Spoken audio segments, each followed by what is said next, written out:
धन्यवाद। ओम अज्ञानतिमिरान्धस्य ज्ञानाञ्जनशलाकया चक्षुरुन्मिलितं येन तस्मै श्रीगुरुवे नमः। नमो महावदन्याय कृष्ण प्रेम प्रदायते कृष्णाय कृष्ण चैतन्य नामने गौरतुषे नमः। हे कृष्ण करुणा सिंधु दीनबंधु जगतपते गोपेश गोपिका कांत राधा कांत नमोस्तुते। तप्त कांचन गौरांगी राधे वृंदावनेश्वरी वृषभानुसुते देवी प्रणमामि हरिप्रिये। तवैवास्मि ना जीवामि त्वया विना इति विज्ञाय राधे त्वं नय मां चरणातिके। गुर्वे गौरचन्द्राय राधिकायै ददालय कृष्णाय कृष्णभक्ताय तद्भक्ताय नमो नमः। वाञ्छाकल्पतरुभ्यश्च कृपा सिन्धुभ्येव च पतितानां पावनेभ्यो वैष्णवेभ्यो नमो नमः। श्री कृष्ण चैतन्य प्रभु नित्यानंद श्री अद्वैत गदाधर श्रीवासादि श्री गौर भक्त वृंद। हरे कृष्ण कृष्ण कृष्ण हरे हरे, हरे राम राम राम हरे हरे। मैं सर्वप्रथम मध्य गुरु पाद पद्म परमाराध्य तम मित्र विष्णु विष्णुपाद अष्टोत्तर शत श्रीमद भक्ति वेदांत श्री नारायण गोसाई महाराज मध्य शिक्षा गुरु पाद पद्म परमाराध्य तम मित्र विष्णु विष्णुपाद अष्टोत्तर शत श्रीमद भक्ति वेदांत श्री बामन गोसाई महाराज के अभय चरणान बिंदु में अनंत कोटि दंडवत प्रणाम कर उनकी अति कृपा की वाक्षा करती हूँ। मैं ग्रंथराज में श्रीमद भागवतात मरीचि माला हृदय रचयिता ओम विष्णुपाद सत्यन श्री भक्तिविनोद ठाकुर के चरणान बिंदु में कोटि कोटि दंडवत प्रणाम कर उनकी अति कृपा की वांछा करती हूँ। मैं सभी वैष्णवी के चरणों में यथायुग बंदन अभिवादन दंडवत प्रणाम करती हूँ। तो हमें बताया जा रहा है कि वैष्णवों को कैसे जीना चाहिए। पहले बता दिया कि वैष्णवों को शोक दुख ये सब होते नहीं हैं। यदि होते हैं तो इसका मतलब क्या है कि अभी हम कृष्ण से पूरे रमे नहीं हैं, है ना। अभी हम कृष्ण के चरणों में अभी हमारी पूर्ण भक्ति नहीं हुई है, क्योंकि हमारे दिमाग में अच्छा कुछ लोग तो ऐसे जिन्होंने कृष्ण के लिए अपना पूरा जीवन निकाल दिया, है ना। इनको कुछ और मतलब ही नहीं है। जैसे वल्लभाचार्य जी हैं,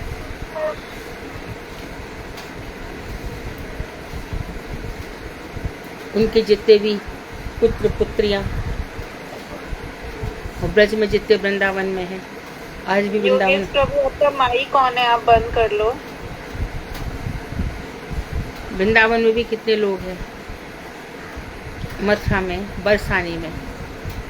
बरसाने में ये जो विनोदी बाबा का नाम सुना है तुम लोगों ने? सुना है कि नहीं? जिनका भंडारा चलता है दोनों टाइम। भंडारा का तो मुझे नहीं आइडिया है कि भंडारे चलते वो मुझे नहीं पता, लेकिन हाँ भजन के विषय में मुझे ज़रूर पता है। जैसा लोग उनके आसपास के रहने वाले लोग बताते हैं कि वो सुबह ये महात्मा 2 या 3 बजे तो उठ ही जाते हैं, उसके बाद अपना स्नान इत्यादि करके आने के इत्यादि करके, और ये सुबह 4 बजे से 4 बजे तक खाली हरिनाम करते,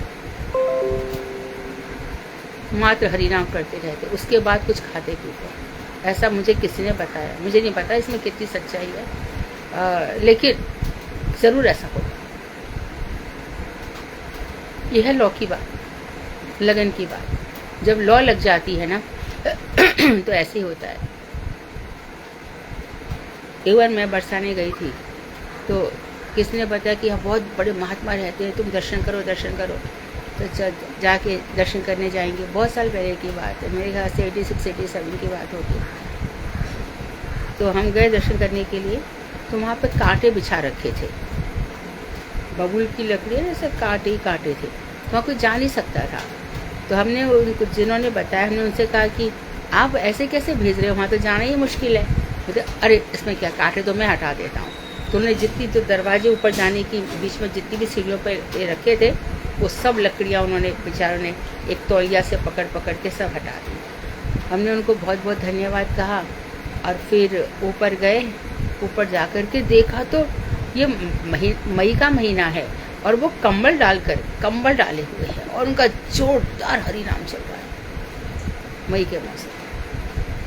अभी दर्शन कैसे करेंगे? एक तो डर लग रहा है कि बाबा का ध्यान भंग हो गया और भजन भंग हो गया तो शाप मिल जाएगा, क्या करें। और आए तो दर्शन तो मिल जाए, किशोरी जी क्या करें, श्री राधे क्या करें, समझ में ही नहीं आ रहा है। तो वो जो हम छोड़ने आए थे वो पता नहीं भगवान की प्रेरणा से फिर से आ गए और आके उससे, अरे बाबा तेरे दर्शन करने आए हैं, कछु दर्शन दे दे, इस तरह से उसने बात की। तो इनको कुछ फर्क नहीं पड़ा। अरे दे दे दर्शन आए हैं तो देख कैसो बालक, चारू ही वहीं थी, देख बालक कैसे रो रहा हो, चारू किसी और चीज़ के लिए रो रही, तेरे दर्शन के लिए रो रही है छोरी, दे दे दर्शन। ऐसे करके जब उन्होंने अपना कंबल हटाया, सूर्य में भी क्या तेज होगा जो मैंने उनके चेहरे पे तेज देखा।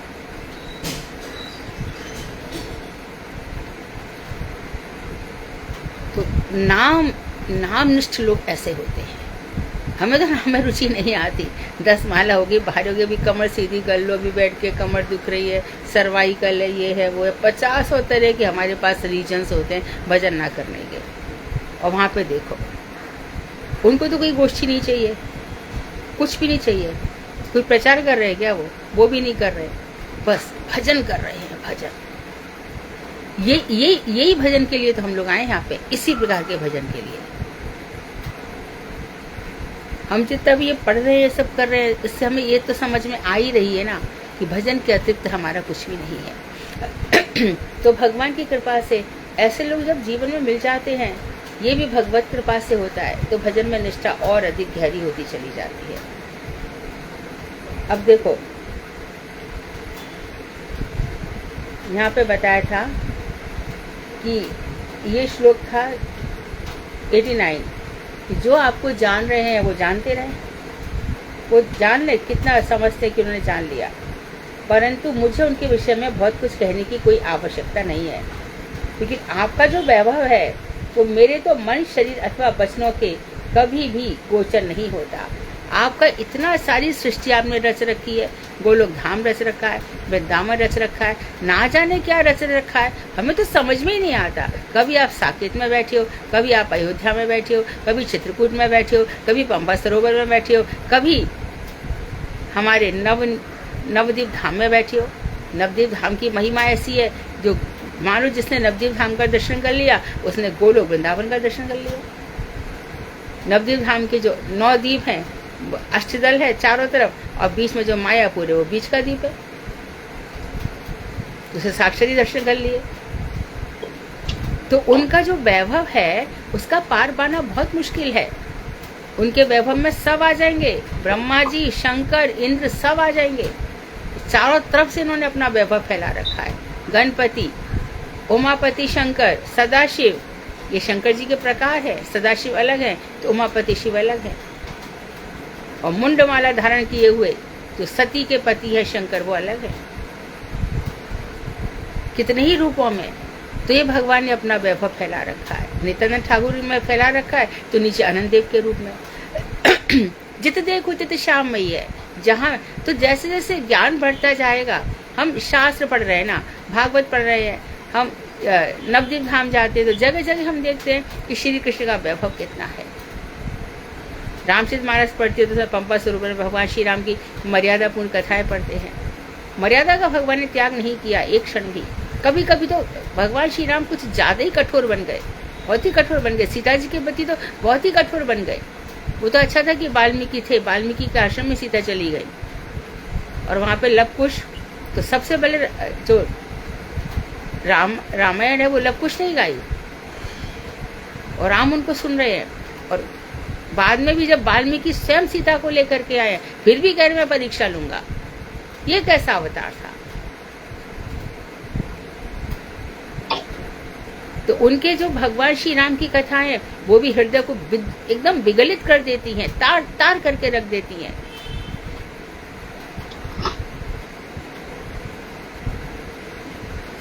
विभीषण की कथा हो, चाहे रावण स्वयं राम सेतु बनाने आया हो, रामेश्वरम के लिए आया हो, एक एक कथा, तो ये भगवान का सब वैभव है। जो जान लो का भैया, जिसने जान लिया होगा, हे कृष्ण, जिसने आपके कहा होगा कि हमने तो उनके दर्शन कर लिए, देखो हमने तो सब कृष्ण को समझ लिया, वो समझते रहें। तो मेरे लिए तो बहुत मुश्किल है। मेरे तो ना मन के ना वाणी क्या गोचर नहीं हो सकते, मुझे दिखाई नहीं। और कुछ नहीं तो आप जगन्नाथ जी बनकर बैठ गए। इतनी सी तो बात थी। रोहिणी से तो कह रहे थे सब, रोहिणी जी हमें बता दो ब्रज की क्या कथाएं हैं। कि सुभद्रा नंद का अधिकार नहीं है, नंद को बाहर जाना पड़ेगा। नंद बाहर चली गई बेचारी, और जब दोनों भैया आए तो उनको नहीं आने दिया। तो आंख फाड़ फाड़ के अपनी कथाओं का समझ में नहीं आ रहा है, उनको अपनी कथाओं के आनंद ले रहे हैं। नारद जी कह रहे हैं ऐसे ही रहो, ऐसे ही रहना, ये कलयुग के जीवों का उद्धार करेंगे ऐसे दर्शन से। अस्तु, ऐसा ही हो। और बस तो वैसे ही हुआ। तो जैसे रोंगटे के कारण हाथ सिकुड़ रहे हैं, पैर सिकुड़ रहे हैं, और जब वहां पे उनकी मूर्ति बनाई जा रही है और कहा गया है कि जब कि बीच में तुम मत दरवाजा खोलना, तो गुंडीचा को देखा कि जब आवाज ही नहीं आ रही है तो दरवाजा खोल दिया, तो उनकी प्रेरणा से आधे ही हाथ और आधे ही पैर रह गए। तो ये अपना वैभव ऐसे ही फैलाते हैं और कुछ नहीं सूझता। तो इधर उधर कभी कभी पता चला कि अरे जमीन खुद ही ठाकुर जी निकल आए, जैसे कि मथुरा के द्वारकाधीश का मंदिर, जमीन को खुदाई तो आप आकर के बैठ गए। अरे लंकापति रावण ने भगवान श्री राम को बराजी दिए, और राम ने शत्रुघ्न को बराजी दे दिए। उनको विभीषण ने राम को पकड़ा दिया, राम ने शत्रुघ्न को दे दिया लवणासुर मारने के लिए। आज बराजी वहां विराजमान है। तो हमारी जो भारत भूमि है ये और कहीं तो नहीं आते। यदि कोई कहे कि मन कथा है तो और जगह की कथा करके दिखा दो ना। अमेरिका में कोई ऐसा स्थान है या ऐसा कोई स्थान है जहाँ पर भगवान की ऐसी कथाएं होती हों? तो उन्होंने इस तरह से अपना वैभव सब जगह फैला रखा है। और फिर कभी कभी कहते हैं कि मेरा ही जो अंश है, तो प्रीचर बन जाते हैं, धर्मोपदेशक बन जाते हैं। और बात धर्म की उसी को हमें, जिसने खूब भजन किया हो। बातें करने वालों से हम साल 2 साल प्रभावित हो सकते हैं, जिसने भजन ही नहीं किया उनकी बातों का असर हमारे ऊपर नहीं होता, बिल्कुल नहीं होता। बल्कि कभी कभी तो मन खराब हो जाता है। यदि जिसके प्रति हमारी श्रद्धा हो और हम उसकी कथाओं को सुनकर के भगवान के अभिमुख होते हो, यदि वही व्यक्ति गलत आचरण करे तो दिल तार तार हो जाता है।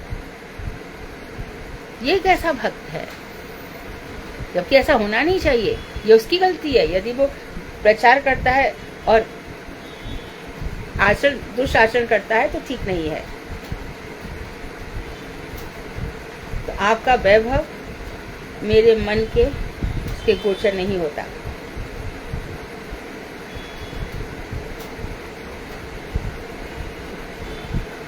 अब कह रहे हैं, बंधु बांधवों के वियोग होने पर शोक मोह आदि करने से हृदय में श्री कृष्ण विराजमान नहीं होते। Underline this in your heart. बंधु बांधव मर गए, इनका वियोग हो रहा है और बड़े दुखी हो गए। कौन चाहेगा कि हमारा प्रियजन मर जाए?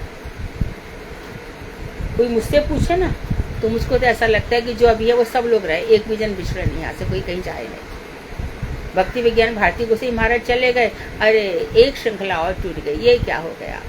भक्ति वल्लभ तीर्थ गोसाई महाराज चले, कोई तो था जिनके दर्शन कर करके भगवान का स्मरण होता था, वो भी चले गए। भक्ति सर्वस्व गोविंद महाराज हृदय टूट टूट के रह गया। ये तो बंधु बांधव नहीं है, इनकी तो प्रकट अप्रकट लीला है। जिनके भाग्य में होगा वो किसी और ब्रह्मांड में भगवान बेच करके उनकी लीला रचवा रहे होंगे या अपने धाम में रखा होगा। उसमें भी ऐसा लगता है कि कोई जो भी अपने साथ है, कोई कोई तो बड़ा खराब होता है ना, जो खराब होता है, जो हमारे भजन में बिगड़ आता है, कब मर जाए अच्छा हो, चाहे यहाँ से पिंड छूटे। परंतु उसके मरने पर वियोग थोड़ी होगा। यहाँ तो बात कही है कि जो आपका प्रिय है, बंधु बांधव है, जिसके होने पर शोक होता है, मोह होता है, और हृदय में श्री कृष्ण उसके हृदय में विराजमान नहीं होते। हम पहले भी मैंने एक किस्सा सुनाया था, द्वारकाधीश मंदिर के जो पुजारी जी थे, मुखिया जी, वो मुखिया जी, उनकी छवि कोई भूल नहीं सकता। अद्भुत छवि थी उनकी। वो उनका एक काम था कि द्वारकाधीश मंदिर के वो पट एक साथ बंद नहीं करते थे। पहले जरा सा बंद किया, फिर जरा सा खोल देते थे, फिर ला करके थोड़ा सा बंद किया, फिर थोड़ा सा खोलते थे। और दूर से आवाज आ रही है, दूर से आवाज आ रही है, द्वारकाधीश की जय, थोड़ा खोल देते थे। देखा तो बहुत बड़ा झुंड आ रहा है, खोल दिया, खोल करके एक झलक करा दी, और देखते रहते थे, मुस्कुराते रहते थे, जैसी मुखिया जी की जय, द्वारकाधीश की जय। और एक बार जो दरवाजा बंद हो गया, फिर राष्ट्रपति आया, उसके लिए भी नहीं खुला।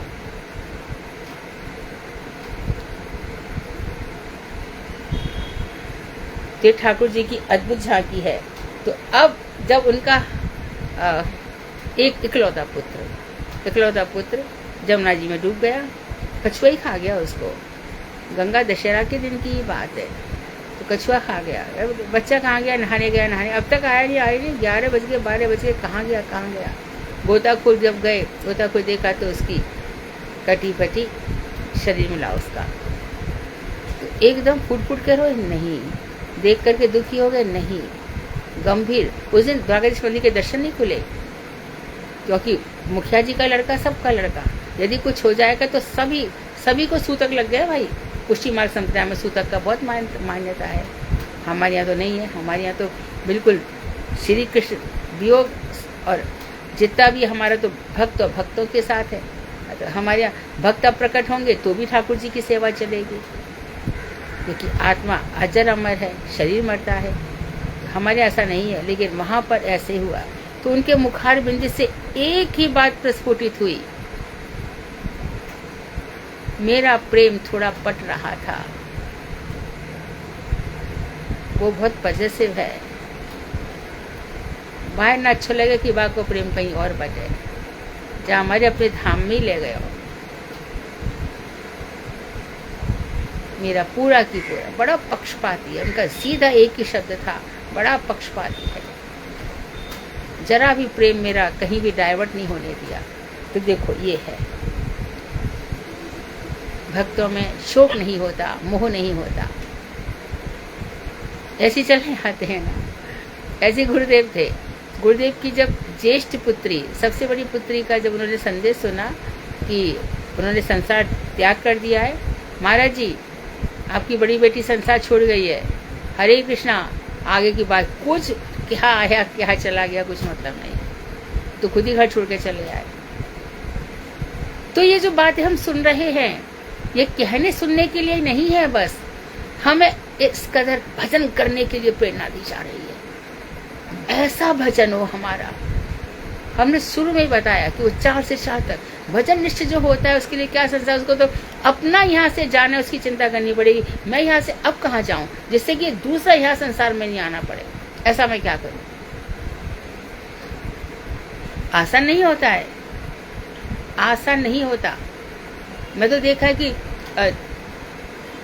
जो मैंने देखा, ये घटना से मैंने बहुत सीखा कि मेरी मौसी के बेटे को ट्रक मार के चला गया, ट्रक, तो वो ऑन द स्पॉट उसकी डेथ हो गई। मौसी दिन रात, क्योंकि प्यारा बच्चा, सबसे बड़ा लड़का उनका, 2 बेटे 1 बेटी थी, रात से उनको बहुत प्यार था, शादी भी हो गई थी इसकी। अब दिन रात ना कमरे से बाहर निकले, सिर फोड़ के रोए। कुछ बहुत समझाया मौसी, अब वो गया, आपका उसका इतना ही साथ था, नहीं मानती थी, माने ही नहीं। एक दिन वो जैसे तैसे बाजार जा रही थी, सेम सिचुएशन हुई, एक ट्रक आया, मौसी को मार गया, मौसी भी उसी तरह से मर।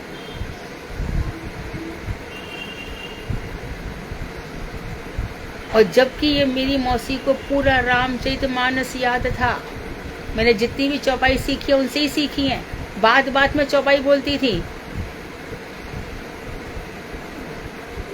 तो आपने चौपाई भी सीखी, श्लोक भी सीखे, भजन भी सीखा, कथा भी अच्छी बोली, लेकिन मन को भगवान में नहीं लगाया, आत्मा को वहां नियुक्त नहीं किया, तो हमारी ऐसी स्थिति हो सकती है। इसलिए ऐसी स्थितियों से विराम पाने के लिए हम श्रीमद् भागवत पढ़ते हैं। श्रीमद् भागवत इसके लिए थोड़ी है, अरे वो मर गया इसके भागवत कर दो, इसके लिए कर दो। ये ठीक है कि धुंधकारी से हमने सीखा कि जो प्रेत योनि में पहुंच गया तो भागवत होगी तो उसका भी उद्धार हो जाएगा। श्रीमद् भागवत होती है प्रेम के लिए, भगवान श्री कृष्ण का प्रेम हमारे हृदय में हो जाए, जो होता नहीं है। हजारों चीजें उफन के हृदय में आती है, जलाती हैं, तड़पाती हैं, न जाने क्या क्या, कृष्ण ही बस नहीं आते हैं।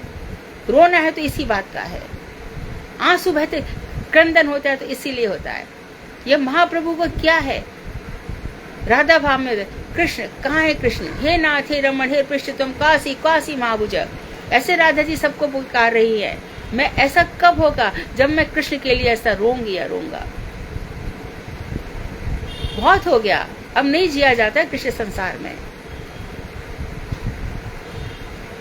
70 वर्ष के हुए कि नहीं, परिवार के तो किसी काम के नहीं रहे। अरे तुम परिवार को छोड़, परिवार तुम्हें छोड़े, इसके पहले छोड़ दो ना परिवार को, क्या को माथा लगा रहे हो। 50 साल के बाद तो मना ही किया कि वानप्रस्थी हो जाओ, पर नहीं होना है।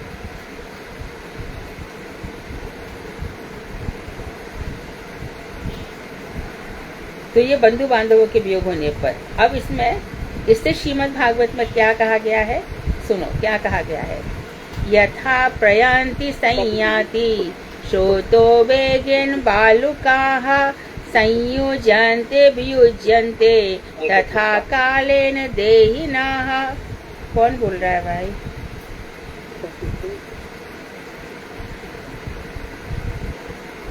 स्रोत के वेग से झरना, झरने के वेग से जिस प्रकार समस्त बालू के कण बहते बहते कभी तो अलग हो जाते हैं। झरना चल गया, ऊपर से झरना झरझर बह रहा है और नीचे रेत है, तो झरना बहा तो बालू की क्या स्थिति होती है। कभी तो बालू के कण अलग अलग हो जाते हैं और कभी एक साथ मिल जाते हैं। कभी झरने का स्रोत बहा एक हो गए और कभी मिल गए। उसी ही प्रकार काल के वेग के द्वारा, वो झरने के वेग से बालू के कण, जब काल आता है, काल महाकाल, महाकाल कौन है? ये रुद्र शिव, संहार के देवता है। तो बड़े अच्छे आशुतोष भगवान, परंतु संहार के देवता भी वही है। तो जब काल के वेग के द्वारा प्राणियों का भी संयोग होता है और वियोग होता है, इसमें शोक मोह करने की क्या आवश्यकता है। हम ही किसी जन्म में मिलते हैं और किसी जन्म में विछड़ते हैं ना। अभी कुछ नया प्रेम हुआ है, नया प्यार, इस सुन हम जन्म जन्म साथ रहेंगे। हाँ, तू मरेगा तो मैं भी मर जाऊंगी, तू मरेगी तो मैं भी नहीं जीऊंगा, हम दोनों ऐसे रहेंगे। साल 2 साल चल गया, 30 साल तो सब खत्म। और लैला मजनू का प्यार और क्या रोमियो जूलियट और किस किस के जो संसार है, सब नष्ट हो जाते हैं, कहीं कुछ नहीं बचता है।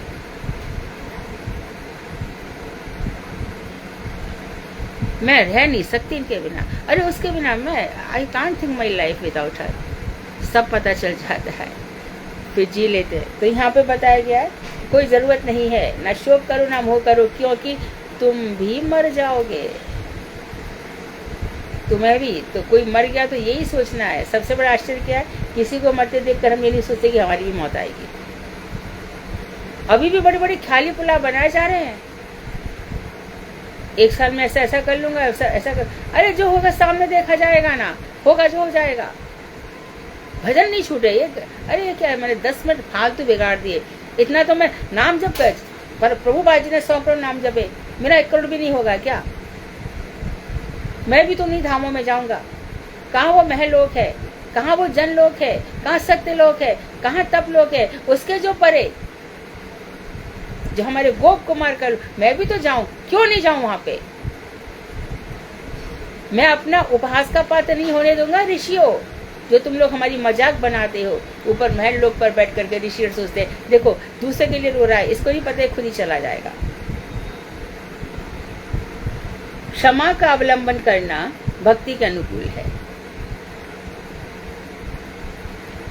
क्षमा बड़न को चाहिए, छोटन को अपराध। छोटे अपराध करते रहते हैं। और फिर वो भृगु जी के कहा गया है ना, का बिगड़ गयो भृगु को जो का बिगड़ गयो विष्णु को जो भृगु ने मारी लात। विष्णु भगवान ने क्या किया? क्षमा ही तो किया।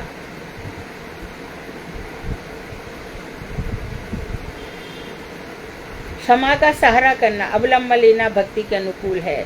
देखो यहाँ पर जिसका जो स्वभाव है ना, बहुत मुश्किल है अपने स्वभाव का त्याग करना। फॉल्स ईगो लेकर के उसको छोड़ना इतना आसान है। जिनसे सब कुछ सीखा उसी को ईगो दिखा दे। मैं एक नहीं हजारों एग्जाम्पल दे सकती हूँ। बुद्धि नहीं है इतनी सी भी, इतना सा। और मानो बेचारा सामने से बात भी कर रहा हो तो उसको भी ईगो दिखा देंगे। दैन्य तो है ही नहीं। कहाँ पे अपना काम पटा लूं, कहाँ पे कैसी बात कर लूं, कहाँ से क्या जानकारी ले लूं, कहाँ क्या कर लूं, ऐसा ही जीवन है।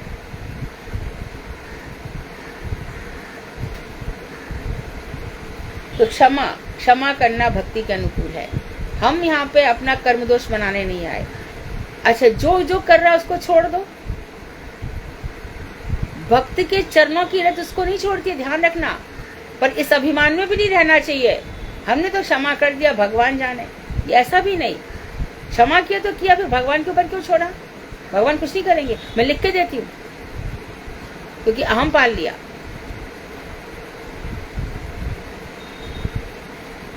हम तो कुछ नहीं कहते, भगवान करेंगे अब जो करेंगे। भगवान तेरे बाप क्यों ना करे,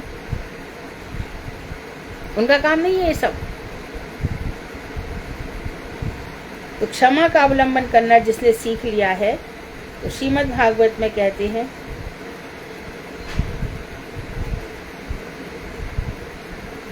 इति भागवतो देवाः प्रतिशप्लुमलन्तमाः मूर्धना सा जगृहे शाब्मे तावत् साधु लक्षणम्। चित्रकेतु पार्वती देवी को पति शाप के बदले शाप देने में यथेष्ट सक्षम थे हमारे चित्रकेतु महाराज।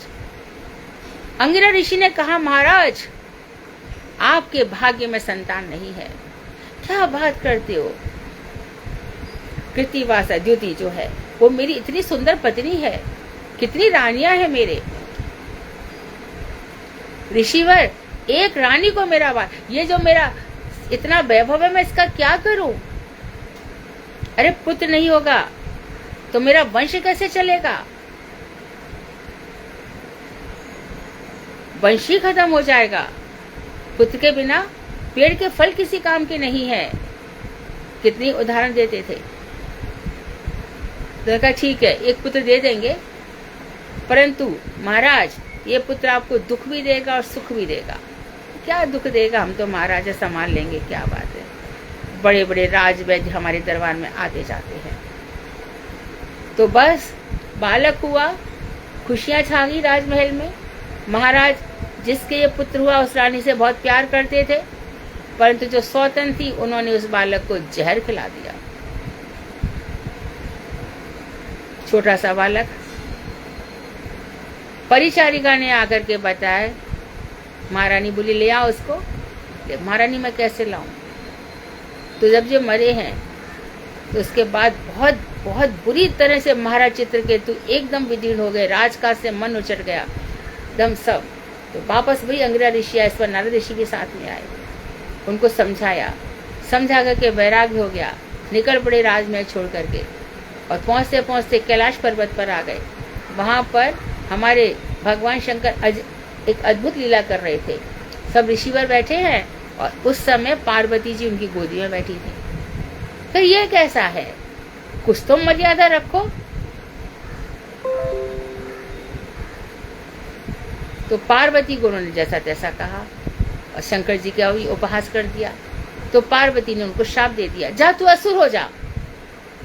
चित्रकेतु बड़े भारी वैष्णव थे, पार्वती को बदले में शाप दे सकते थे, लेकिन यहाँ पे क्या कहा गया है, क्षमा करो। भगवान विष्णु ने भी प्रभु जी को क्षमा किया, चित्रकेतु ने भी पार्वती को क्षमा कर दिया।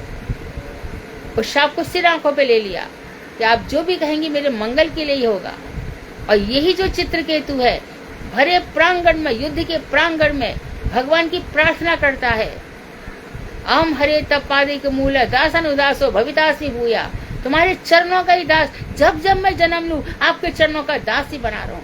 और अजात पक्षा भी मातरम खगाहा, जैसे कि जिसके पक्षी नहीं निकलते हैं, वो जिसके पंख नहीं निकलते, वो पक्षी माता का इंतजार करता है।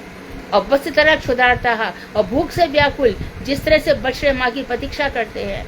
और फिर कहा प्रिय, जो प्रिया है, जिसका कांत विदेश चला गया है और वो जिसके लिए तड़प तड़प के व्याकुल रहती है, ऐसी ही भक्ति मेरे अंदर आ जाए। युद्ध के मैदान में कह रहा है।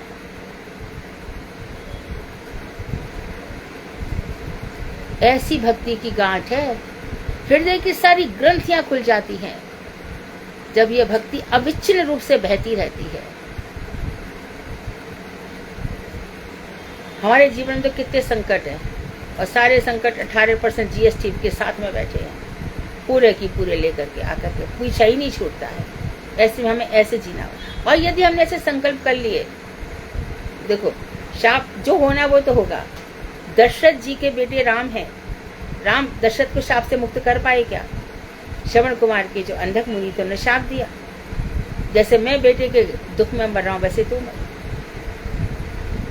तो शाप जो है भगवान श्री राम ने भी दूर नहीं किए। तो जो जीवन में लिखा है वो होगा ही।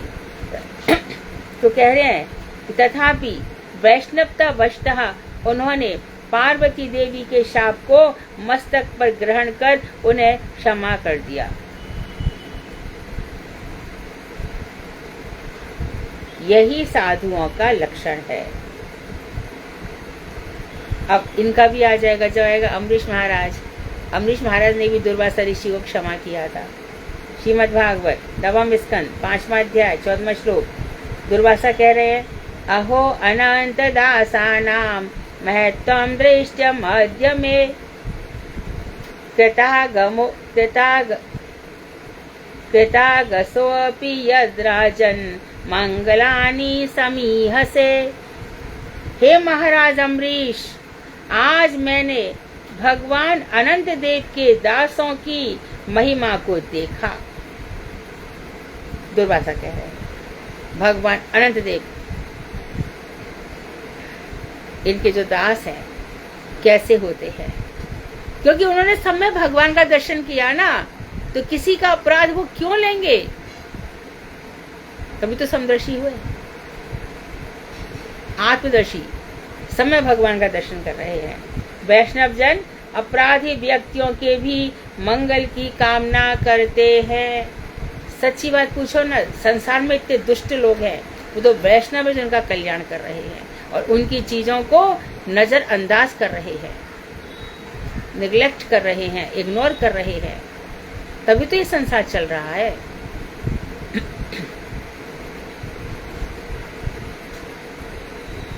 भगवान श्री कृष्ण ही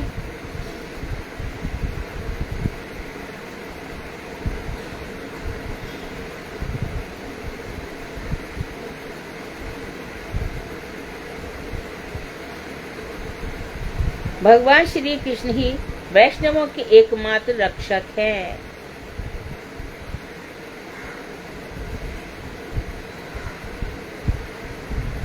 ऐसा विश्वास करना कर्तव्य है।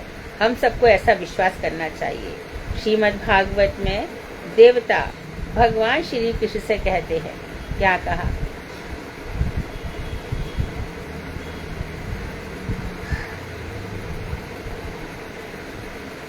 तथा न ते माधव ताव कहा क्वचिद भ्रश्यन्ति मार्गा त्वयि बद्ध सौहृदाः त्वयाभिगुप्ता विचरान्ति निर्भया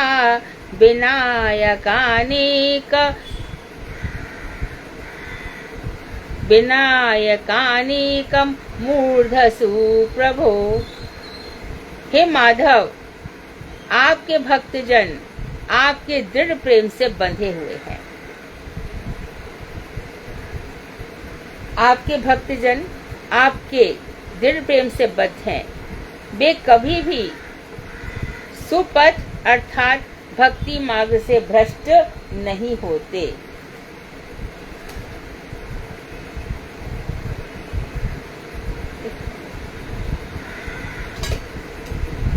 सामने वाले उस पर इसको चार्ज करने लग देना।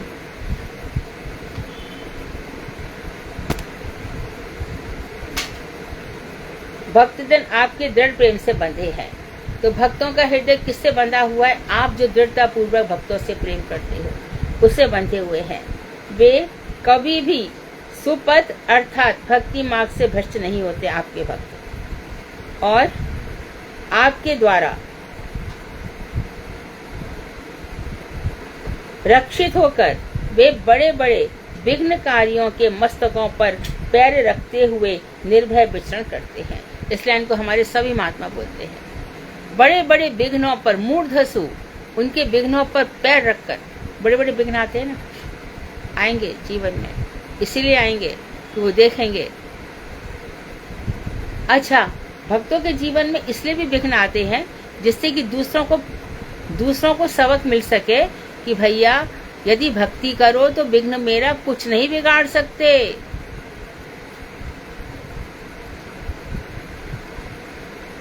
सारे विघ्न मिट जाते हैं।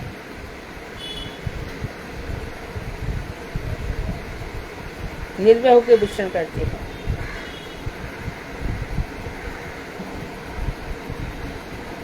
आप सबको पता है ना, सबको ही मालूम है, मथुरा का मकान छूट गया ना, विघ्न आया था ना, और वो नहीं चला ना उसका कुछ भी। लोग कहते 10 साल में भी नहीं मिलेगा, कभी मिलेगा ही नहीं, ये वो सब। लेकिन इसका ये मतलब नहीं है कि मैं भक्त हो गई, ये तो बिल्कुल भी मतलब नहीं है, बिल्कुल भी नहीं है। हाँ, ये जरूर है ये लाइन से कि हम यदि भक्ति करेंगे तो कुछ हो जाएगा, इतना जरूर है। मैं इसलिए भी कह रही हूँ, सभी लोग भजन करो सच्चे दिल से। इसमें ये मत सोचो कि मैं भक्त हो गई, ये तो आत्म प्रशंसा कुंभी पाक नरक में ले जाएगी। अपनी तारीफ में जो मरे गए काम से, परंतु एक प्रेरणा तो दी जा सकती है ना, इसमें तो कोई दोष नहीं है। भजन करने के लिए मैं बड़ी बड़ी बाधाएं कहाँ से कहाँ निकल जाएंगी। और अभी मैं पूछने बैठूं ना, जरा बताओ तो भजन करने के बाद आपके जीवन में क्या क्या हुआ, तो आप सब भी हजारों उदाहरण दे दोगे, एक नहीं दो नहीं कई कई उदाहरण दोगे, क्योंकि उनसे वही हमारे रक्षक हैं।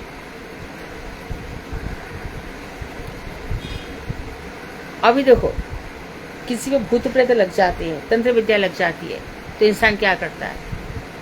भूत प्रेत निकट नहीं आवे, महावीर जब नाम सुनावे, हनुमान जी के पास जाते हैं, हनुमान जी की भक्ति करते हैं, तो मिट जाते हैं ना। बस जो भगवान का नाम ले रहा है, कृष्ण के नाम, सब बड़ी तारक शक्ति है, फिर भी क्योंकि अब इसका अधिकार नहीं हुआ, उसके मुख से कृष्ण नाम निकल ही नहीं रहा है। कितने ही ऐसे लोग हैं जो मुंह से ठीक से कृष्ण बोल भी नहीं पाते, वो लोग वहाँ जाते हैं। रक्षक कौन है भगवान के अलावा? कोई भी हमारा रक्षक नहीं है, वहाँ जाना ही पड़ेगा। तो समस्त प्राणियों पर दया करना आवश्यक है। श्रीमद् भागवत में भक्त प्रहलाद भगवान नरसिंह देव से क्या कह रहे हैं?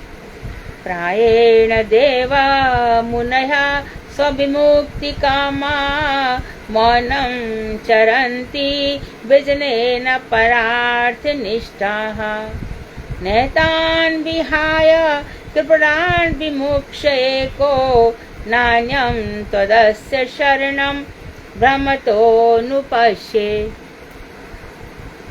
हे देव, बड़े बड़े ऋषि मुनि प्रायः अपनी मुक्ति की कामना से निर्जन वन में जाकर मौन व्रत धारण कर दिन यापन करते हैं। फिर से पढ़ लो ये लाइन। बड़े बड़े ऋषि मुनि क्या करते हैं? प्राय अपनी मुक्ति की कामना से कहाँ चले जाते हैं? निर्जन वन में, और मौन व्रत धारण कर लेते हैं और दिन रात वहीं बिताते हैं। वे अन्य जीवों के कल्याण की चेष्टा नहीं करते, अपने लिए भजन करते हैं मौन वन में, निर्जन मौन रहकर। किंतु मैं, प्रहलाद कह रहे हैं, मैं आपका दासानुदास हूँ। मैं ऐसा नहीं करता, मैं निर्जन वन में जाके चुप नहीं बैठा हूँ। मैं तो क्या कर रहा हूँ? स्वयं मुक्ति की कामना से इन सब असुर बालकों का त्याग नहीं कर सकता, इनको साथ लेके चलता हूँ। भगवान ने कहा तेरे साथ नहीं जाएंगे, से पूछ ले, उधर जैसे तैसे भी है। विष्टा के कीड़ों को विष्टे अच्छा लगता है तो भी मैं इनको नहीं। बल्कि तो प्रहलाद जी ने क्या कहा कि जितना ये पाप कर सकते हैं, इन सब का पाप मुझे दे दो, उसका फल मुझे दे दो, इन लोगों को भजन में लगा दो।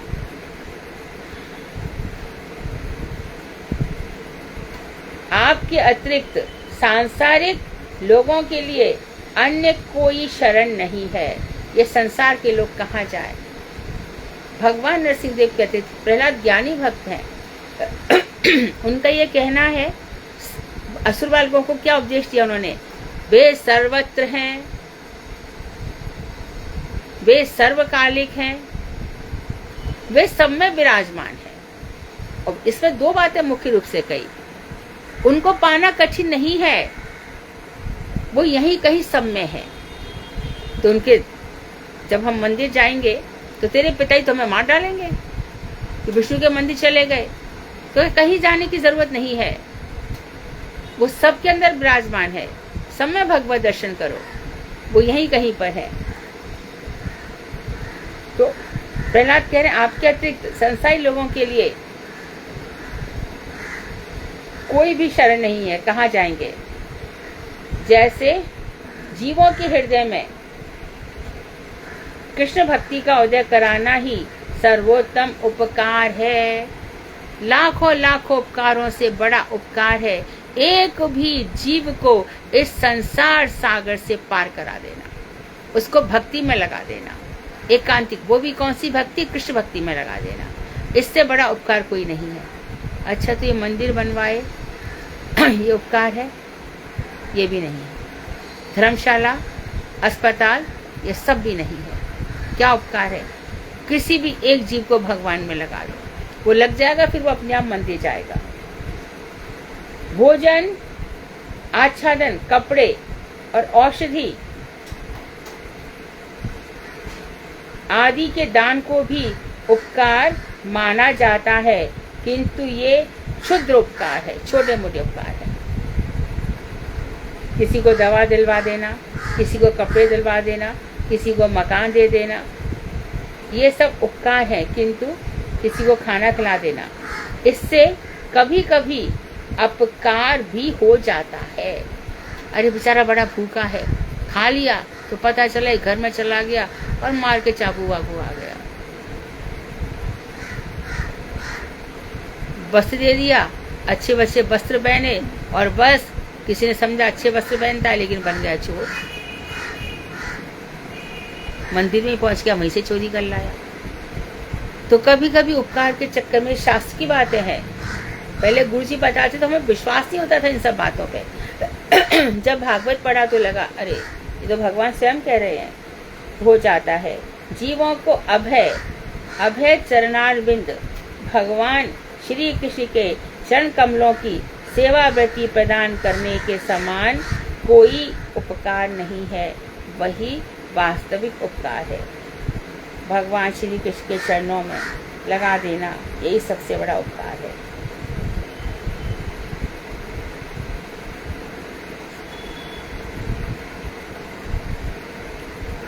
आगे का श्लोक देखो।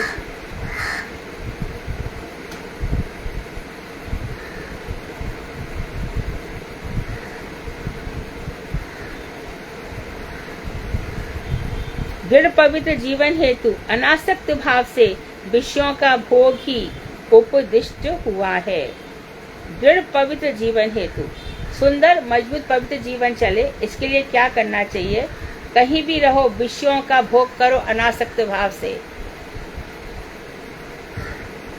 अनासक्त भाव से, जैसे कि देखो हम तो मथुरा के ना, ब्रज के, तो यदि कोई हमसे पूछे कि तुम क्या खाओगे, हम तो कहेंगे भैया हमें खीर पुआ दे दो, रबड़ी दे दो, खुर्चन दे दो, मस्त, हमारा तो यही खाना है। परंतु भगवान बोले कि अच्छा इसी में रमी रहेगी तो चलो डायबिटीज ही दे दो इसको, हो गया। हम ऐसा सोचेंगे तो अच्छा है, तो सब बंद हो गए। खा लेंगे तो डायबिटीज से शरीर बिगड़ जाएगा। इससे अच्छा यही है कि जो कुछ भी अपने को प्रिय लगता हो वहीं पे आसक्ति दूर कर दो, अनासक्त भाव से रहो सब जगह।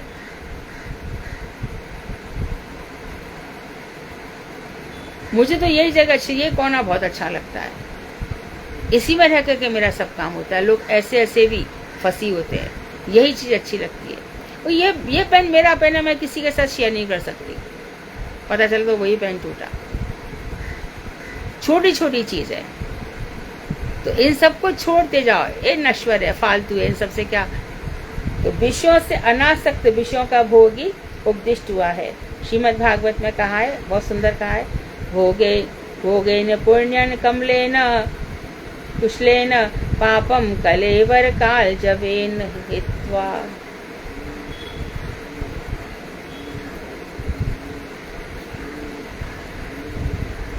भोगेन पुण्यन कुशलेन पापम कलेवर काल जवेन हित्वा कीर्ति विशुद्धाम सुरलोक गीताम विताय मामेप्यसि मुक्त बंधाः। जब तक जीवित रहो तब तक पहले किए हुए पुण्यों के भोग के द्वारा तथा पहले किए हुए पापों को कर्मों की कुशलता द्वारा क्षय करते हुए काल के वेग की सहायता से हम अनित्य शरीर का त्याग करके तथा पहले इस चीज को समझ लो, हमने पहले जन्म में क्या किया। जब तक जीवित रहो तब तक क्या करो, तो इसके लिए कहा कि पहले तुमने जो पुण्य किए हैं उसके बदले में तुमको इस जन्म में भोग मिले हैं। अब जो पुण्य कर रहे हो तो अगले जन्म में भोग मिलेंगे। तो पापों का फल कब मिलेगा? पहले पुण्यों का भोग खत्म हो जाने दो, अब पापों का भोग शुरू होगा। तो पहले जन्म में पाप किए और प्लस इस जन्म में पाप किए, दोनों मिलकर के ऐसा डंडा बरसाएंगे। इस बात को समझ करके तो जो पहले पुण्य किए उनको और जो पहले पाप किए उन सब कर्मों की कुशलता द्वारा, कर्मों की कुशलता योग है कर्म सुकौशलम, ऐसे कर्म करो कि सारे कर्म यद करोषि यद जोशी यद तपस्या से, जो कुछ भी तुम खाते हो पीते हो, जो तपस्या करते हो, यद ददासी, जो देते हो वो सब मेरे अर्पण कर दो। ऐसी कुशलता द्वारा इन सब पाप और पुण्यों को मिटा दो, भोग के खत्म कर दो। जो किया है वो भोगना ही पड़ेगा, भोगना ही पड़ेगा। अवश्यमेव भोक्तव्यम, अवश्यमेव भोक्तव्यम, अवश्यमेव भोक्तव्यम कृतौ शुभाशुभौ। शुभ और अशुभ दोनों जो किए हैं वो भोगने ही पड़ेंगे। तो अब भक्ति हो गई तो क्या हो गया? पाप करने सब खत्म। इतना ही नहीं, पाप का बीज भी खत्म, प्रारब्ध सब नष्ट हुए। प्रारब्ध भोग के नष्ट होते हैं, बिना भोगे नष्ट नहीं होते, परंतु तीव्र भक्ति योग से धीरे धीरे बहुत जल्दी नष्ट हो जाते हैं। तो इन सबको नष्ट करते हुए काल के वेग की सहायता से इस अनित्य शरीर का त्याग करके तथा देवलोक वासियों द्वारा प्रार्थित भक्ति संबंधित विशुद्ध कीर्ति का विस्तार करते हुए, तो देवलोक में, सुरलोक में भी देवता लोग क्या कर रहे हैं? भक्ति की प्रार्थना कर रहे हैं। तो बस पाप और पुण्य पर ध्यान मत दो, ये सब फल देते रहेंगे। भक्ति के लिए प्रार्थना करो, तो ऐसे समस्त बंधनों से मुक्त होकर तुम मुझे प्राप्त कर लोगे।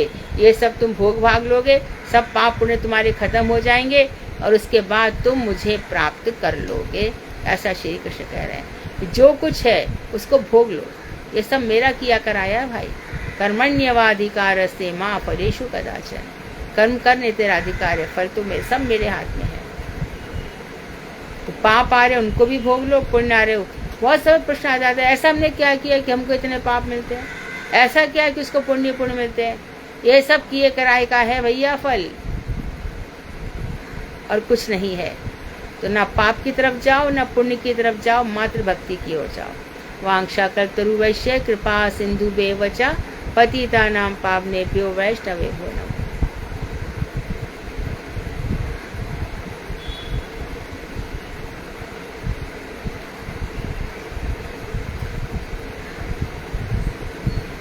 बहुत ही सुंदर बात है, बताएंगे। ये आज सब हम प्रैक्टिकल बातें सीख रहे हैं ना।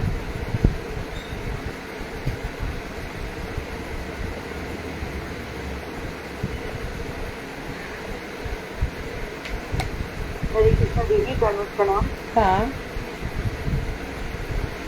दीदी, आपने जो अभी बताया उसका मतलब वो तो समझ में आता है दीदी। इसमें जो शब्द लिखा है ना उसका थोड़ा अर्थ प्लीज बता दीजिए।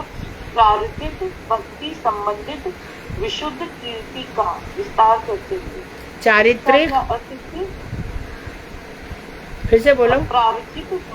प्रार्थित, देवता भी जिस भक्ति की प्रार्थना करते हैं,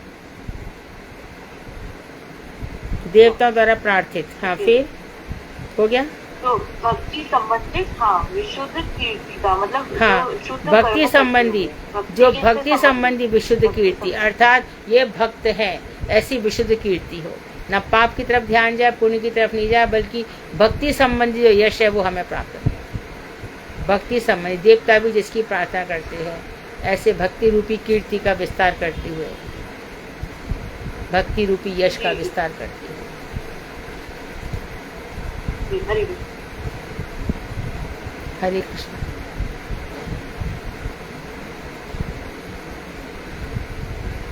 कोई प्रश्न नहीं है तो श्रीमद् भागवत।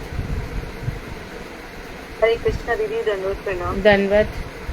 दीदी यहाँ पर आया था 89 श्लोक में कि बंधु बांधुओं के वियोग होने पर शोक मोह आदि करने से हृदय में श्री कृष्ण विराजमान नहीं होते। तो दीदी जैसे मतलब कोशिश तो करा जाता है, भक्ति मार्ग में थोड़ा चल रहे हैं कि ये सब ना हो और इससे दूर रहे, लेकिन कभी कभी ऐसा होता है कि जो अपने प्रियजन होते हैं या फिर ये इस तरह का किसी का बिछोड़ संसार से चला जाने वाला जो मृत्यु वाला जो दुख शोक है, वो बहुत ही नजदीकी करीबी लोगों का जब नहीं जाता हृदय में, वो कहीं ना कहीं शोक बहुत ज्यादा उत्पन्न कर देता है। तो उस समय भगवान हमारे पास नहीं आ पाते, हमारे हृदय में नहीं विराजमान होते हुए उस स्थिति में। हाँ, हृदय में तो एक ही चीज रहेगी, प्रेम गलियति सांकरी तामे दो न समाए। प्रेम गलियति संकीर्ण से दो नहीं आते। कौन ऐसा है जिसको माँ का प्यार याद नहीं आएगा, पिताजी का याद नहीं आएगा, गुरुदेव का याद आते ही है ना।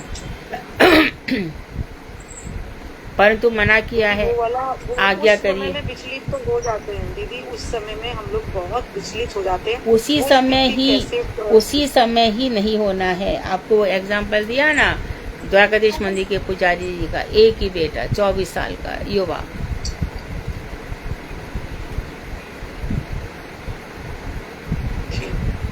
मेरे को औरों की बात जाने दो। जब मेरी माँ यहाँ से गई तो मुझको लगा कि मेरा जीवन ही खत्म हो गया, परंतु इन्हीं सब से बचते हैं और क्या कर सकते हैं। सबके जीवन में कोई ना कोई इम्पोर्टेंट होता है, किसी न किसी की लाइफ में कोई ना कोई बहुत इम्पोर्टेंट होता ही है।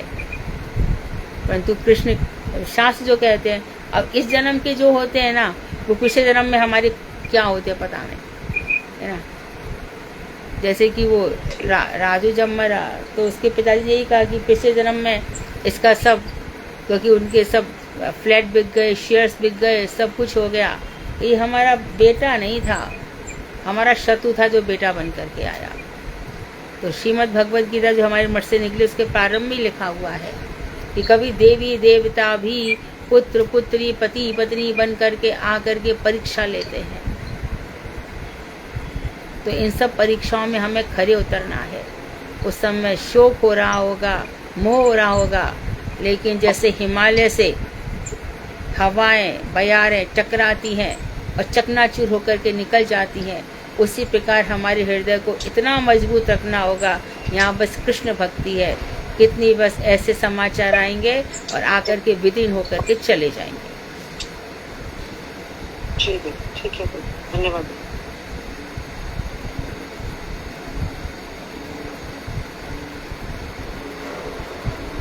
दीदी एक प्रश्न है, ये जो कल भजन गाए थे ना दीदी, उसमें है मेरा हृदय किस पाषाण का बना है दीदी? पाषाण का मतलब पत्थर। पत्थर, हाँ, जो रोता ही नहीं है, विगलित ही नहीं होता, मतलब पिघलता नहीं है, पत्थर के समान। पत्थर के समान, उसमें कुछ नहीं होता।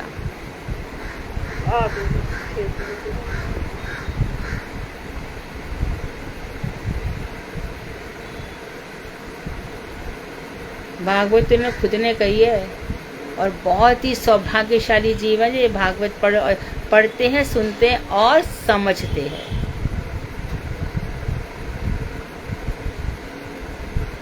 और कोई प्रश्न?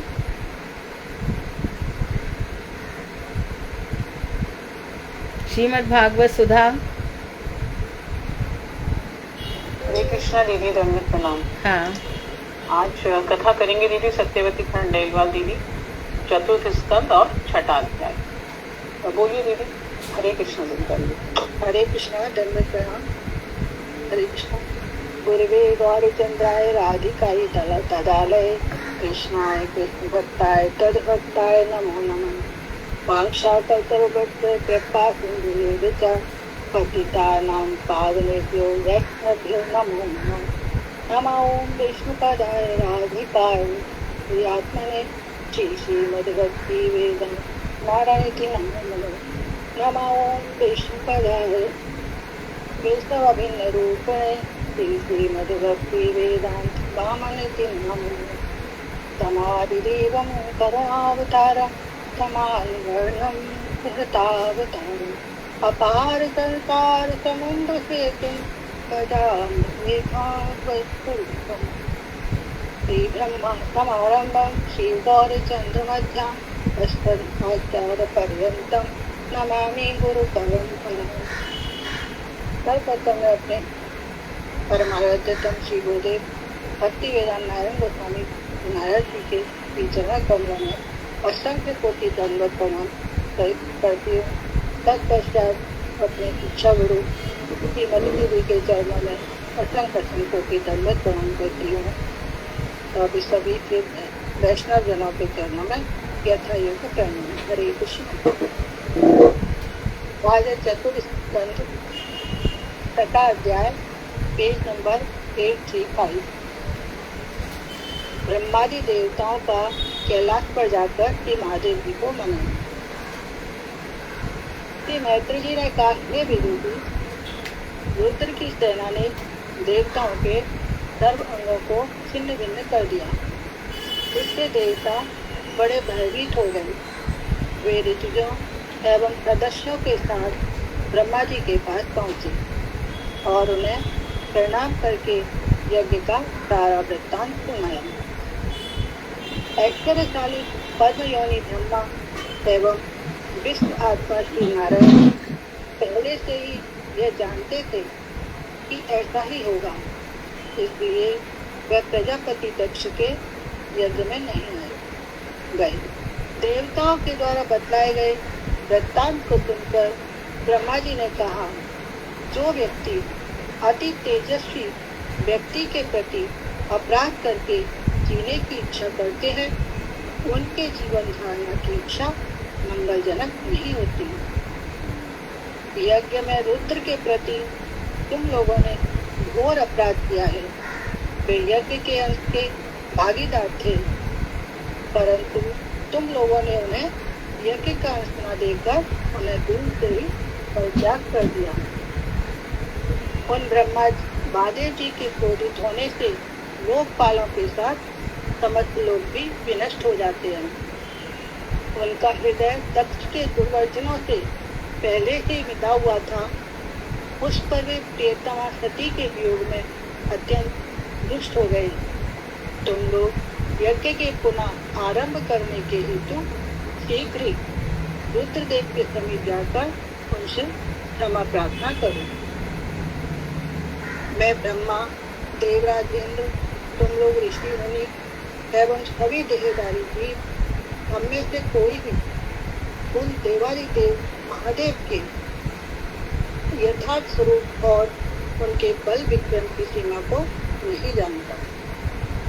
उनके चरणों में क्षमा प्रार्थना के अतिरिक्त मैं उस विषय में कोई दूसरा उपाय नहीं देखता हूँ। ब्रह्मा जी प्रजापति देवताओं के साथ अपने स्थान से पर्वतराज भगवान शंकर के निवास स्थान कैलाश की ओर चल पड़े। उस कैलाश पर्वत पर जन, भक्ति, तपस्या, मन एवं योग इन पांचों के द्वारा सिद्धि प्राप्त करने वाले सिद्धगण निवास करते थे। वह देवताओं के द्वारा नित्य सेवित स्थान है तथा यक्ष, किन्नर, गंधर्व एवं अप्सराओं से घिरा रहता है। इस पर्वत के शिखर अद्भुत मणियों से मंडित हैं। विविध द्रुमलताओं एवं गुल्म आदि से आच्छादित है। थोड़ा सा तेज बोले, थोड़ा सा तेज।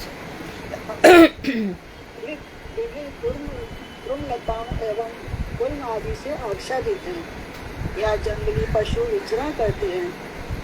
पर्वत पर निर्मल जल के झरने एवं असंख्य कंदराएं हैं।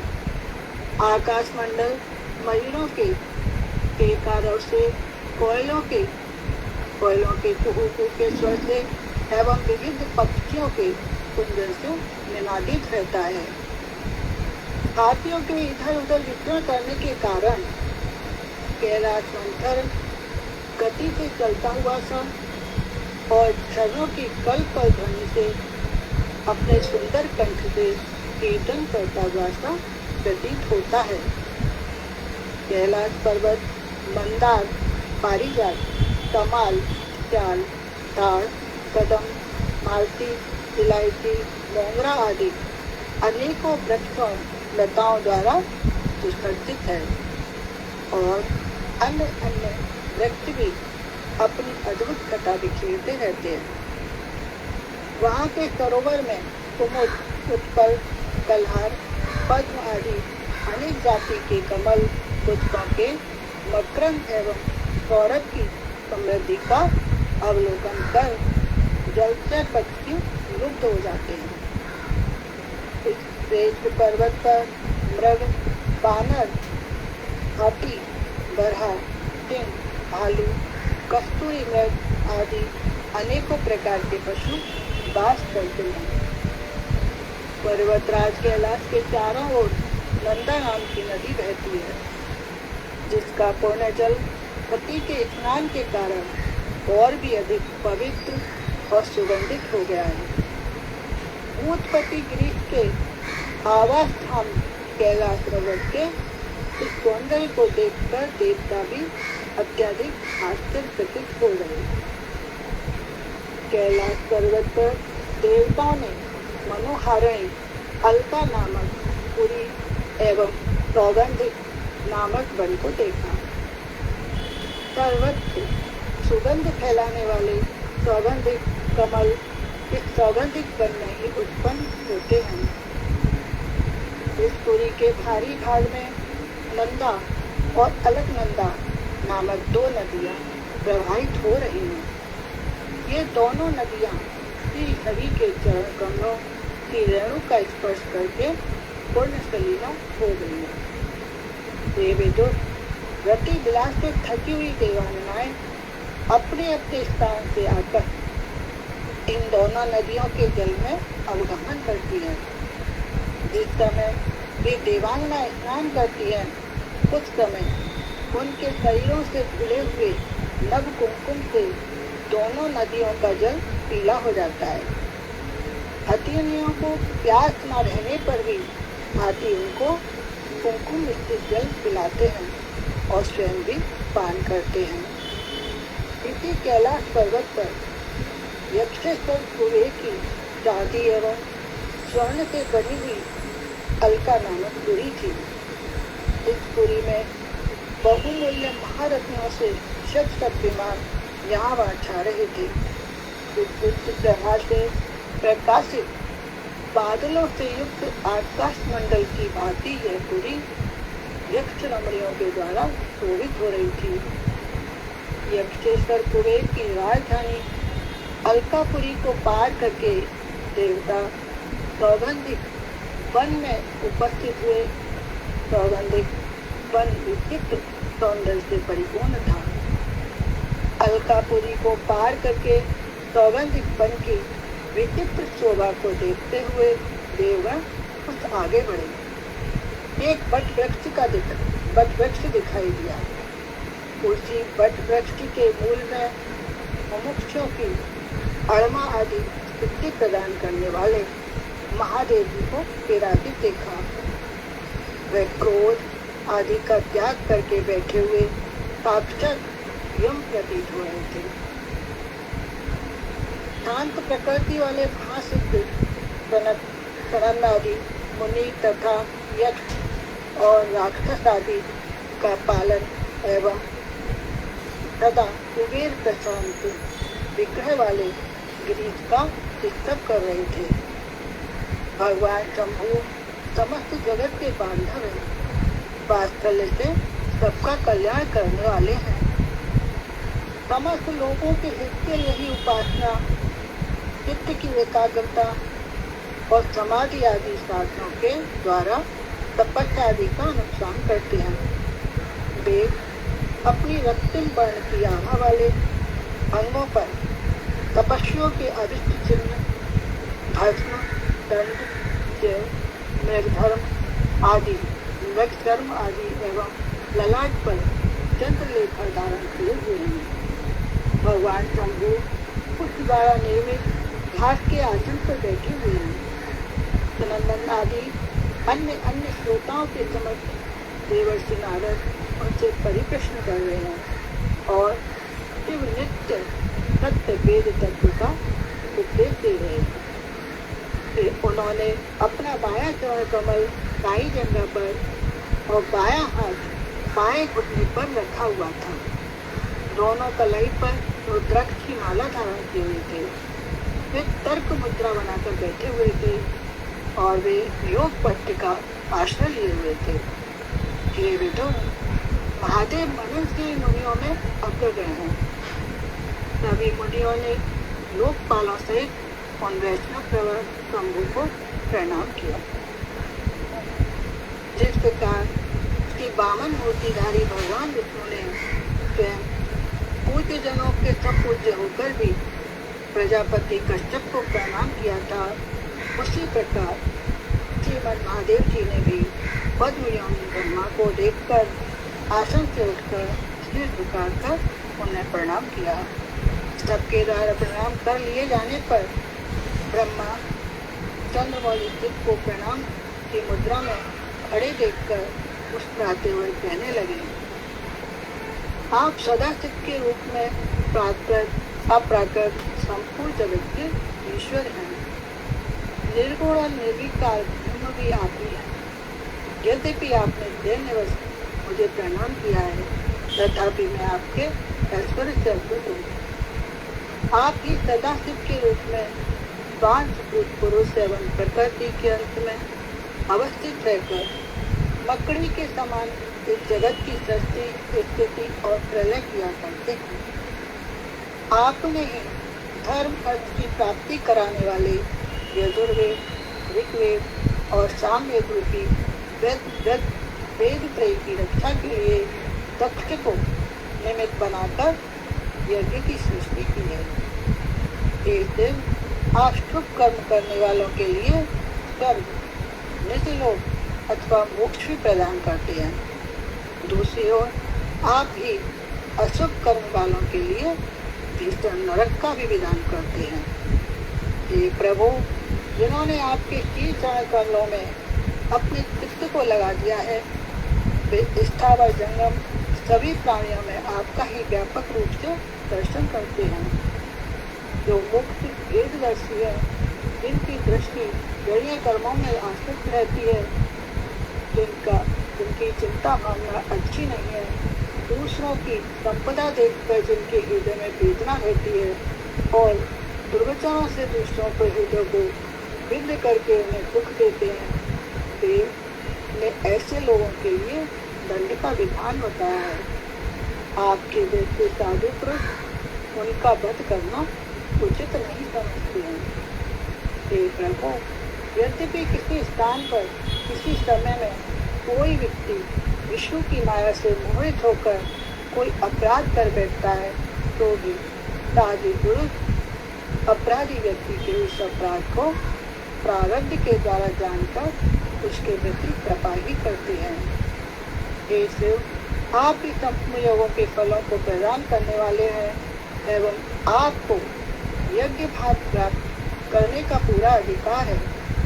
दक्ष यज्ञ के बुद्धिहीन यागिकों ने आपको यज्ञ भाग प्रदान नहीं किया, इसलिए आपने प्रजापति दक्ष के यज्ञ को विनष्ट कर दिया। यह यज्ञ अभी तक समाप्त नहीं हुआ है, अतः आप उस यज्ञ का पुनरुद्धार कीजिए। हे देव, आपकी कृपा प्राप्त करके यजमान दक्ष जीवित हो उठे। भगदेव को आपके उसके भक्त मिल जाए, भृगुदेव की दाढ़ी और मूछ आ जाए और उषा देव की दंत पंक्ति पुनः पूर्ण बैठी जाए। के दिन जिन देवताओं के एवं यज्ञ पुरोहितों के अस्त्र शस्त्र तथा पत्थरों के प्रहार से अंग प्रत्यंग टूट गए हैं, वे सभी आपके अनुग्रह से आरोग्य प्राप्त करें। हे रुद्र, आज से यज्ञ संपूर्ण होने पर जो कुछ भी अवशिष्ट रहेगा वही आपका भाग होगा। हे यज्ञ ध्वंसकारी रुद्र, अब आप अपना भाग ग्रहण कर यज्ञ पूरा करें। हरे कृष्ण। भगवान का कौतलवस्त्र कृपा सिंधु पतिता नाम पावनेभ्यो वैष्णव्यो नमो नमः। हरे कृष्ण।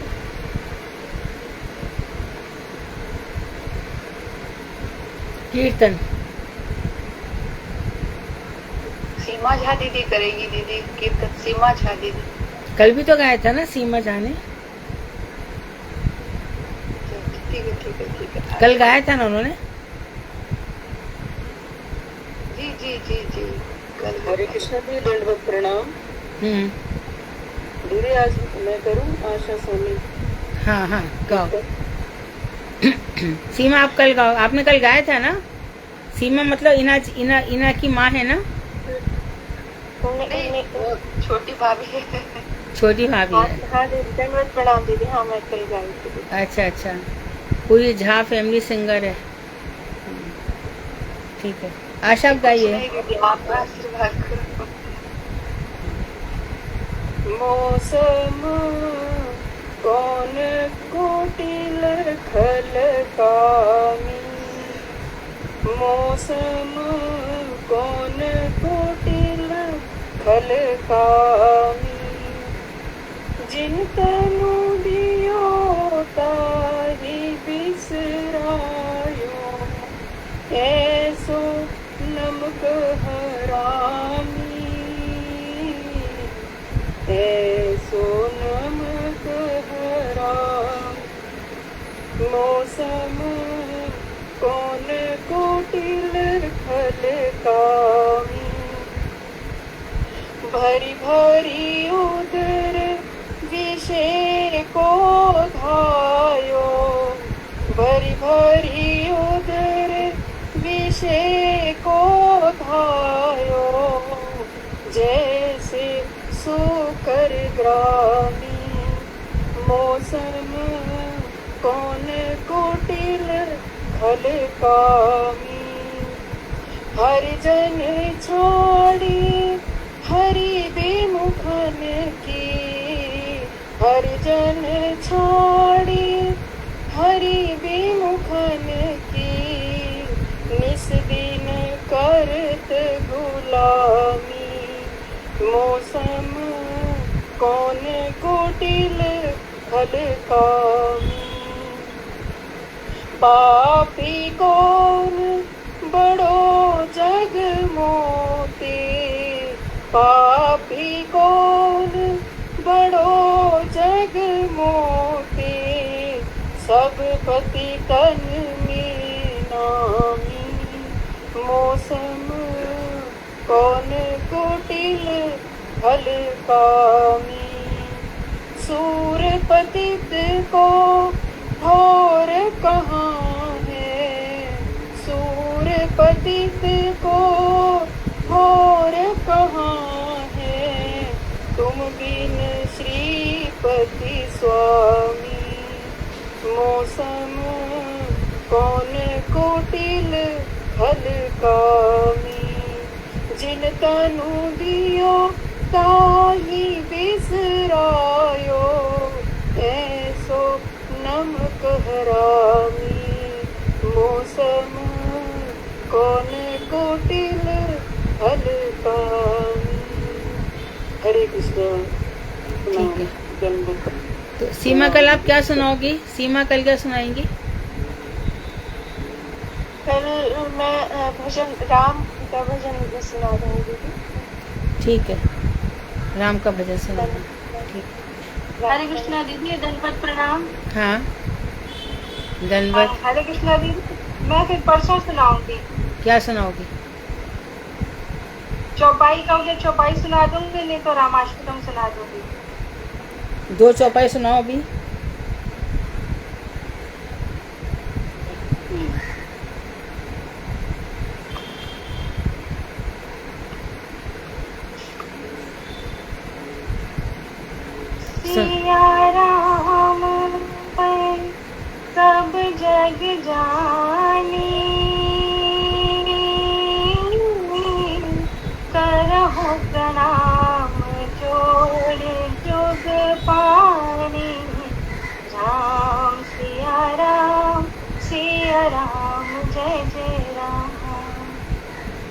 मंगल भवन अमंगल हारी,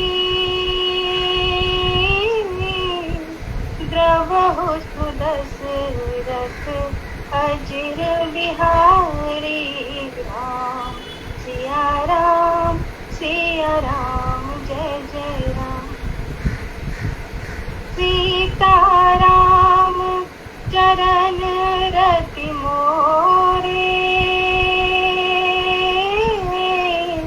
अनुदिन बढ़ाओ अनुग्रह तोरे। राम सिया राम जय जय राम। सन्मुख होय जीव मोहे जब ही, जन्म कोटि अगला सहित ही। राम सिया राम जय जय राम। बिनु सत्संग विवेक न होई, राम कृपा बिनु सुलभ न सोई। राम सिया राम जय जय राम। हरि व्यापक सर्वत्र समाना, प्रेम से प्रगट होहि हम जाना। राम सिया राम जय जय राम। बहुत सुंदर, बहुत सुंदर। जाती रही भावना जैसी, प्रभु मूर्ति देखी तिन तैसी। राम सिया राम जय जय राम। उमा कहूँ मैं अनुभव अपना, सत हरि भक्ति जगत सब सपना। राम सिया राम जय जय राम। राम राम सिया राम जय जय राम। ठीक है, बहुत सुंदर। आप सभी लोग चौपाई गाना सीखेंगे, सभी लोग इसी तरह से। और मुख्य चौपाई है, अब प्रभु कृपा करो यही भांति, सब तज भजन बोलो करो दिन राति। हाँ, अब प्रभु कृपा करो यही भांति, सब तज भजन करो दिन राति। और रामनवमी के दिन कौन सा वार है मुझे नहीं पता। प्रकट कृपाला दीन हाँ, वो भी गाओगे। और श्री रामचंद्र कृपालु भजमन, ये मुझे भी आता है, ये मैं गाऊंगी। हाँ, तो आप भी गा देना। एक माँ भी गाएगी मेरी, वो भी याद करके रखी है।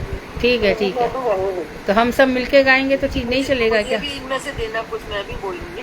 हाँ हाँ हाँ, सब गाना। ऐसे तुम लोग ये भी सीख जाओ, ऐसे रामचरित मानस है ना, ऐसे ये भी सीख जाओ। बंगाली पद भी सीखो, बंगाली पद सीखो।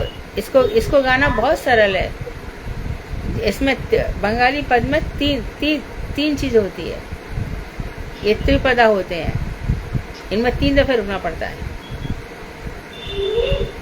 बंगाली पद की एक लाइन गाओ, बंगाली पद की कोई भी एक लाइन गाओ।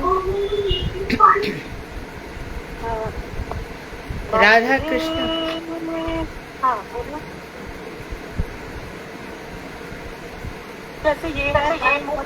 गुरु जी का गाओ, गुरुदेव का गाओ, गुरुदेव का।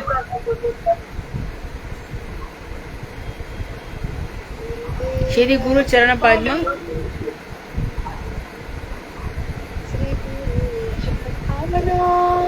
एक पद,